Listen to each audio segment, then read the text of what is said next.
ഇവളുടെ വീട്ടിൽ ഒറ്റയ്ക്കുള്ളപ്പോൾ calling bell അടിക്കാണ്. പുറത്തൊരാള് ഇവരുടെ വീട്ടിലെ അലാറം ചെക്ക് ചെയ്യണമെന്ന് പറഞ്ഞിട്ട് വന്നിരിക്കാണ്. പക്ഷെ ഇവർക്ക് തുറക്കാനൊരു മടിയാണ്. കാരണം റീസെന്റ് ആയിട്ട് ന്യൂസിൽ ഒരു മെർഡർ നടത്തിക്കൊണ്ടിരിക്കുന്ന ഒരു കില്ലറിനെ കുറിച്ചാണുള്ളത്.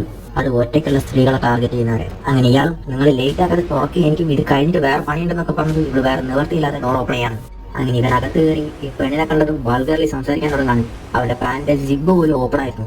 ഇവർക്ക് എന്തോ ഒരു ഡിസ്കംഫർട്ട് ഫീൽ ചെയ്യാണ്. അതിന്റെ ഇടയ്ക്ക് അവൻ അവളോട് ആ മർഡർ കേസിനെ കുറിച്ച് പറയാണ്. അപ്പൊ തന്നെ അവളൊന്ന് അലേർട്ട് ആവുകയാണ്. അങ്ങനെ അവന്റെ ഇൻസ്പെക്ഷൻ കംപ്ലീറ്റ് ആയിരിക്കാണ്. പക്ഷെ അവൻ പോയിട്ടുണ്ടായിരുന്നില്ല. അവൻ ബെഡിലുള്ള അവളുടെ ഇന്നർ ഡ്രസ് ഒക്കെ കാണാണ്. അങ്ങനെ ഇവിടെ എന്തോ ശരിയല്ലെന്ന് മനസ്സിലാക്കിയിട്ട് അവനോട് പോകാൻ വേണ്ടി പറയാണ്. പക്ഷെ അവൻ ചിരിച്ചിട്ട് ഞാനൊന്ന് ടോയ്ലറ്റിൽ പോയിട്ട് വരാമെന്ന് പറയാണ്. അങ്ങനെ അവൻ ബാത്റൂമിൽ പോയ ഗ്യാപ്പിൽ തന്നെ ഇവിടെ ഇലക്ട്രിക് ഷോക്ക് എടുക്കുന്ന ഒരു മെഷീൻ എടുത്തിട്ട് അവിടെയുള്ള എല്ലാ ലൈറ്റും ഓഫ് ചെയ്തിട്ട് അവൻ പുറത്ത് വരാൻ വേണ്ടി പേടിച്ച് വെയിറ്റ് ചെയ്യാണ്. പെട്ടെന്ന് തന്നെ ടി വി ഓണാവാണ്. പെട്ടെന്ന് അവളത് ഓഫ് ചെയ്യാൻ പോലും ഇയാൾ പുറത്തൊന്നും ഇവളെ ചുമരി കഴിച്ച് ഇരിക്കാൻ തുടങ്ങാണ്. പക്ഷെ താഴെ ഉണ്ടായിരുന്ന എന്തോ ഒരു മെഷീനിൽ ചവിട്ടി തെന്നി ഇവൻ താഴെ വീഴാണ്. അങ്ങനെ തലയിടിക്കാണ്.